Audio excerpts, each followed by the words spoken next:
سلام بر دوستان عزیزم. امروز میخوام درباره اهمیت مصرف ویتامین ای در خانم‌ها و آقایان صحبت کنم. ویتامین ای یکی از ویتامین‌های محلول در چربی هست که خاصیت آنتی اکسیدان داره و از بافت‌های بدن محافظت میکنه و سلول‌ها رو در برابر پیری زود هنگام مقاوم میکنه.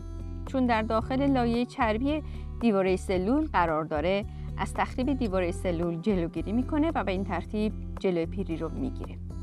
حالا در مورد بعضی از مهمترین اثرات ویتامین ای صحبت کنیم. اول، ویتامین ای برای هورمون‌های زنان و مردان مفیده. مصرف ویتامین ای به تنظیم هورمون‌های بدن در خانم‌ها کمک میکنه و در نتیجه ایجاد تعادل در وضعیت هورمون‌ها، علائم سندرم پیش از قاعدگی رو کاهش میده. اضافه وزن ناشی از به هم ریختن تعادل هورمونی رو از بین میبره و همچنین گر گرفتن در دوران یائسگی رو کم میکنه. از سقط جنین در دوران بارداری جلوگیری میکنه و مصرف ویتامین ای حتی میتونه کیست های ساده سینه زنان رو از بین ببره. و در مورد آقایان باید بگیم که ویتامین ای نوعی ماده مغذی و مفید برای مشکلات باروریه. دوم، خواص ویتامین ای برای پوست و مو. ممکنه که شما هم شنیده باشید که بعضی از افراد وقتی که ماسک‌های پوستی درست میکنن، یک عدد کپسول ویتامین ای رو باز میکنن و داخل اون استفاده میکنن.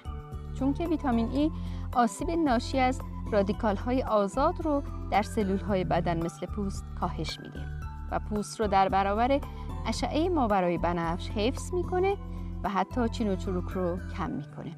همچنین در تغذیه رسانی صحیح به مو و سالم ماندن موها و جلوگیری از ریزش موها هم مؤثره. سوم، مناسب برای لاغری و تناسب اندام. مصرف ویتامین ای میتونه به کم کردن وزن کمک کنه.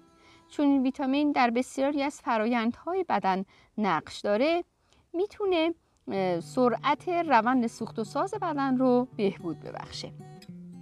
چهارم، مؤثر بر کنترل قند خون و دیابت.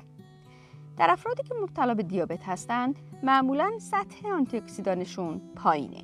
مصرف ویتامین ای در پیشگیری از مشکلات کلیوی و بینایی و مشکلات قلبی عروقی این بیماران مؤثره. پنجم، مفید برای عملکرد سیستم ایمنی. ویتامین ای باعث تقویت سیستم ایمنی بدن میشه در برابر ویروس ها و باکتری ها.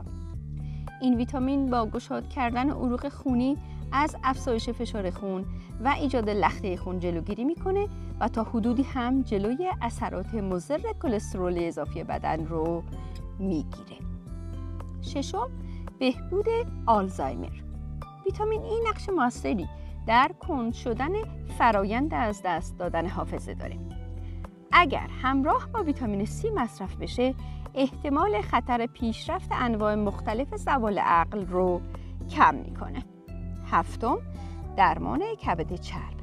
کبد چرب امروزه یک بیماری خیلی شایع، اما چون ویتامین ای خواص ضد التهابی و آنتی اکسیدان داره، مصرف قرص ای میتونه در این زمینه هم مؤثر باشه. اینا یه بعضی از اثرات مفید ویتامین ای بودن که صحبت کردیم. حالا میخوایم بدونیم که منابع غذایی ویتامین ای چیا هستن. ویتامین ای در روغن‌های گیاهی مثل روغن جوانه گندم، روغن آفتابگردان و زیتون هست.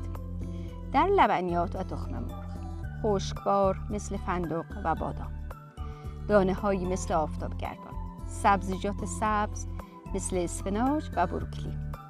مواد دیگه هم میتونیم میگو، کیوی، کدو حلوایی، آووکادو، فلفل قرمز، انبه، ماهی قزل‌آلا رو نام ببریم.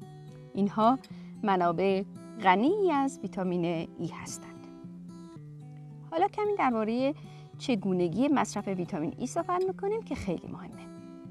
برای استفاده از منابع غذایی که این ویتامین داره که هیچ، بهتره یک رژیم غذایی مناسبی داشته باشیم و از همه مواد غذایی که نام برده شده استفاده کنیم. اما بهتره از مصرف خودسرانه قرص ویتامین ای بپرهیزید. بهترین راه اینه که با نظر پزشکتون باشه که البته وقتی که پزشک اجازه داد اون رو به همراه وعده‌های غذایی استفاده کنید که چون محلول در چربی هست جذب بهتری خواهد داشت. حالا چرا میگیم با نظر پزشک باشه؟ چون زیاد شدن این ویتامین در بدن یک سری عوارض داره و چون محلول در چربی هست در واقع در بدن تجمع میکنه و عارضه میده. مصرف بیش از اندازه اون موجب رقیق شدن خون و خونریزی میشه.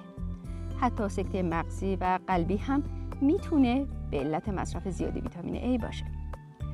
حتی سبب نارسایی‌های کلیه در بعضی از افراد میشه. عوارض جانبی دیگش مثل تاریک دید، اسهال، سرگیجه و سردرد، حالت تهوع یا معده درد، خستگی شدید و احساس ضعف. حتی با اینکه برای کبد بسیار توصیه میشه، ولی مصرف بیش از حد اون باعث اختلال در ذخیره ویتامین آ که یکی دیگه از ویتامین‌های مهم بدن هست میشه.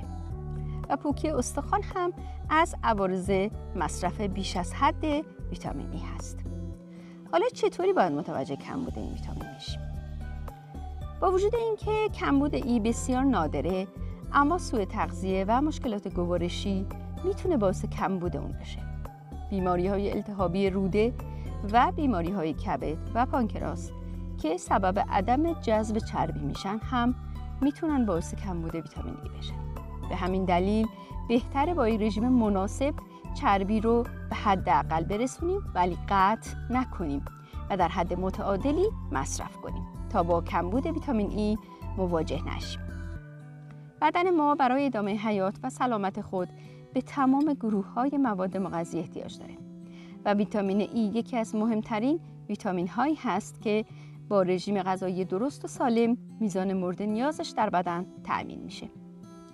امیدوارم این مطلب برای شما مفید بوده باشه. ممنونم از همه شما عزیزان.